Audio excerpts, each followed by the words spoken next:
Dear students, welcome once again.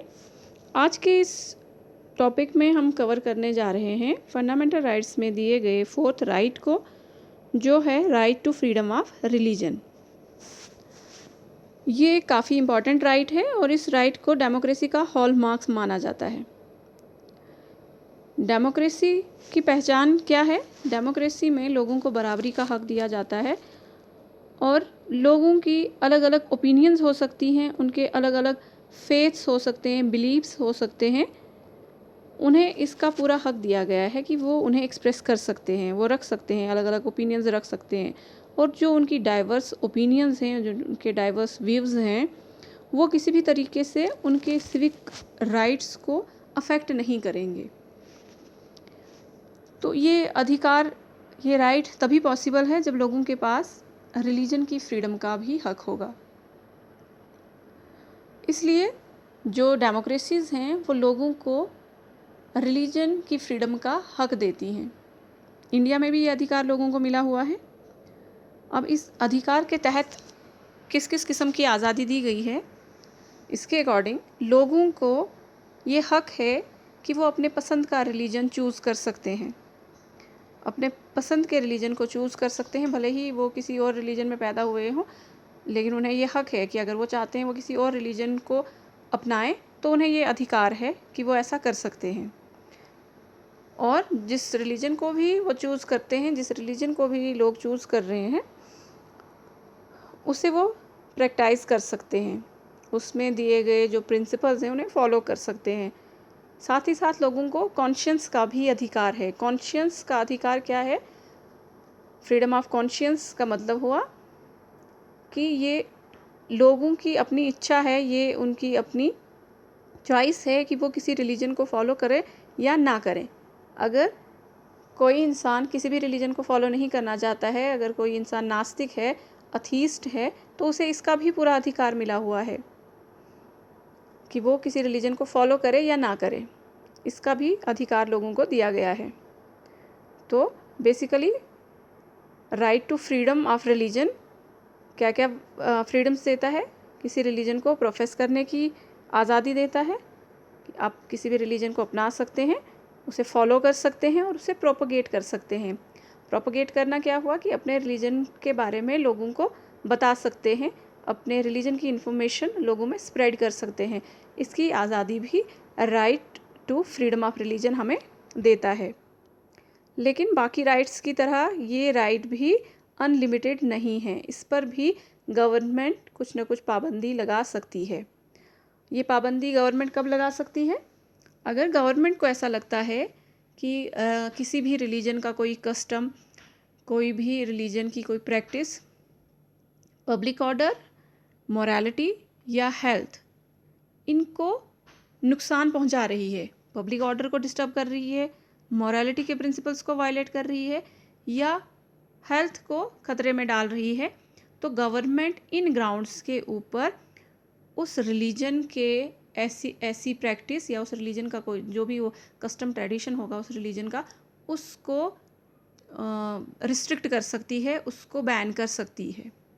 तो government को ये अधिकार मिला हुआ है कि वो इन ग्राउंड्स पे पब्लिक ऑर्डर, मॉरलिटी और हेल्थ के ग्राउंड पे रिलीजन के मैटर्स में इंटरफेयर कर सकती है। तो हमारे पास बहुत सारी एग्जांपल्स हैं जहां हमने देखा है कि गवर्नमेंट रिलीजन के मैटर्स में इंटरफेयर कर चुकी है। जैसे आपको याद होगा कि लास्ट ईयर ही गवर्नमेंट ने ट्रिपल तलाक को बैन कर दिया, क्योंकि वो कहीं ना कहीं लोगों के जो वुमेन के जो राइट्स थे उनको वायलेट कर रही थी। वुमेन को बराबरी का अधिकार नहीं था, उनके राइट्स को वायलेट कर रही थी। इस ग्राउंड पे गवर्नमेंट ने ट्रिपल तलाक को बैन कर दिया। इसी तरीके से आपको याद होगा कि कुछ साल पहले गवर्नमेंट ने ये सुप्रीम कोर्ट ने ये ऑर्डर दिया था कि वुमेन को सबरीमाला टेम्पल, केरला का एक टेम्पल है जहाँ पर सभी वुमेन को जाने का मतलब अलाउड नहीं था वुमेन का वहाँ जाना। तो सुप्रीम कोर्ट ने ये ऑर्डर दिया था कि सब वुमेन को वहाँ अलाउ किया जाए, वो मंदिर में विज़िट कर सकती हैं। तो इस तरीके से जहाँ पर भी रिलीजन अगर लोगों के राइट्स को किसी तरीके से वायलेट कर रहा है तो गवर्नमेंट इंटरवीन कर सकती है। लेकिन गवर्नमेंट को ये जो पावर दी गई है इंटरवीन करने की, ये अक्सर गवर्नमेंट और जिस रिलीजन के मैटर में इंटरफेयर किया जाता है उन दोनों के बीच में टेंशन पैदा करती है। तो अक्सर हम ऐसा देखते हैं कि जैसे ट्रिपल तलाक के टाइम आपने देखा होगा कि बहुत से मुस्लिम ग्रुप्स जो थे वो गवर्नमेंट के इस स्टेप के अगेंस्ट थे।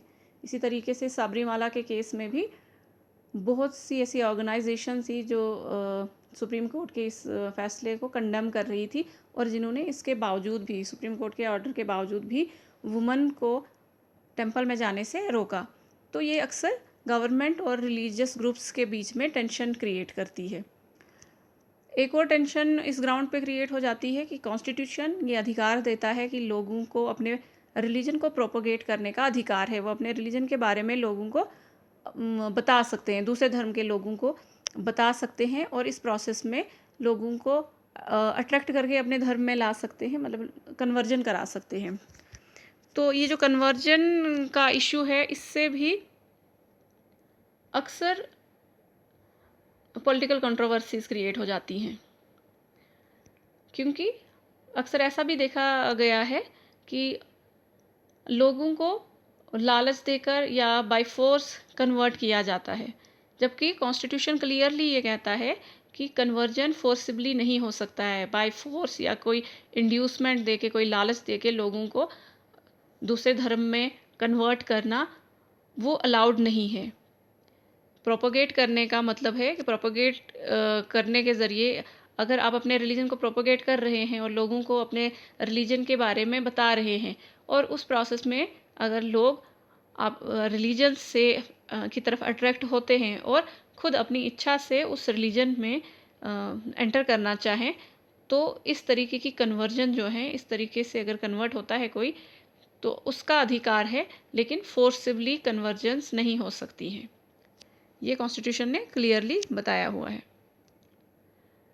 इसके साथ साथ right to freedom of religion बात करता है इक्वालिटी ऑफ ऑल रिलीजन्स की। आपको पता है कि इंडिया एक डेमोक्रेटिक कंट्री है, एक सेकुलर कंट्री है। तो एक सेकुलर कंट्री होने के नाते इंडिया का कोई ऑफिशियल रिलीजन नहीं है। यहाँ पर यह समझना ज़रूरी है कि सेकुलरिज्म जो है वो एक वेस्टर्न कॉन्सेप्ट है, वो वेस्ट से आया है और इंडियन कॉन्टेक्स्ट में सेकुलरिज्म का अलग मतलब है। वेस्ट का जो सेकुलरिज्म का कॉन्सेप्ट है उसके अकॉर्डिंग स्टेट और रिलीजन अलग अलग ऑपरेट करेंगी, दोनों एक दूसरे से अलग होंगी। स्टेट रिलीजन के मैटर में इंटरफेयर नहीं करेगा और रिलीजन स्टेट के मैटर्स में इंटरफेयर नहीं करेगी। लेकिन इंडियन सेकुलरिज्म ऐसा नहीं करता है। इंडियन सेकुलरिज्म के अकॉर्डिंग क्या है? इंडियन सेकुलरिज्म के अकॉर्डिंग स्टेट रिलीजन के मैटर्स में इंटरफेयर नहीं करेगी, लेकिन अगर रिलीजन का कोई फीचर, रिलीजन का कोई कस्टम या ट्रेडिशन लोगों के राइट्स को वायलेट करता है, अगर किसी फंडामेंटल राइट को वायलेट कर रहा होगा, तो गवर्नमेंट तब इंटरवीन कर सकती है, जैसे हमने इससे पहले बात की। इसके साथ ही स्टेट और जो गवर्नमेंट और रिलीजन है उनके बीच में क्या रिलेशन होगा कि स्टेट सभी रिलीजन्स से इक्वी डिस्टेंट होगी, बराबर की दूरी पर होगी। मतलब कि सब रिलीजन स्टेट के लिए बराबर होंगे, सबको बराबर नज़र से देखा जाएगा। तो इट मीन्स सबको इक्वल ट्रीटमेंट मिलेगा, सभी रिलीजन्स को बराबर ट्रीटमेंट दिया जाएगा। और साथ ही साथ इसका नेगेटिव मीनिंग क्या है? इसका नेगेटिव मीनिंग है कि किसी भी रिलीजन को फेवर नहीं किया जाएगा, किसी पर्टिकुलर रिलीजन को स्टेट फेवर नहीं कर सकती है और रिलीजन के बेसिस पर लोगों के बीच में डिस्क्रिमिनेशन नहीं कर सकती है। जैसे हमने प्रीवियस राइट्स में भी पढ़ा कि रिलीजन के बेसिस पर जैसे पब्लिक एम्प्लॉयमेंट के मैटर्स में स्टेट डिस्क्रिमिनेशन नहीं कर सकती है। जो पब्लिक ऑफिसेज होंगे वो सबके लिए खुले होंगे, उसमें रिलीजन के बेसिस पर डिस्क्रिमिनेशन नहीं होगी।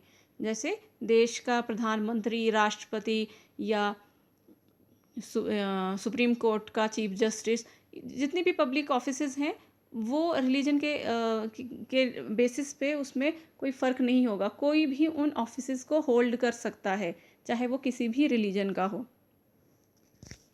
तो इस तरीके से कॉन्स्टिट्यूशन ये इंश्योर करता है कि सभी रिलीजन्स को बराबरी का अधिकार मिले। इस चीज़ को और इंश्योर करने के लिए क्या किया गया है, ये भी क्लियर किया गया है कि जो स्टेट इंस्टीट्यूशंस होंगे, स्टेट द्वारा चलाए गए जो स्कूल्स होंगे, जो गवर्नमेंट स्कूल्स होंगे, उनमें किसी भी रिलीजन के बारे में प्रीच नहीं किया जाएगा, किसी खास रिलीजन के बारे में प्रीच नहीं किया जाएगा। जो स्टेट रन स्कूल्स होंगे उनमें रिलीजियस एजुकेशन नहीं दी जाएगी और ना ही किसी रिलीजन को फेवर किया जाएगा। तो ऐसा इसलिए किस लिए किया गया है? ऐसा इसलिए किया गया है क्योंकि हम सेकुलरिज्म के प्रिंसिपल को फॉलो करते हैं। इंडिया एक सेकुलर स्टेट है और सेकुलरिज्म के प्रिंसिपल को नर्चर करने के लिए, उसे मजबूत करने के लिए ये ज़रूरी है कि स्टेट किसी पर्टिकुलर रिलीजन को फेवर ना करे और सभी रिलीजन्स को बराबरी का अधिकार दे, मतलब सबको एक नज़र से देखे, सब रिलीजन स्टेट के लिए बराबर होंगे। तो ये कुछ अधिकार हैं जो right to freedom of religion में हमें दिए गए हैं। नेक्स्ट टॉपिक हम नेक्स्ट वीडियो में करेंगे। आज के लिए थैंक यू वेरी मच।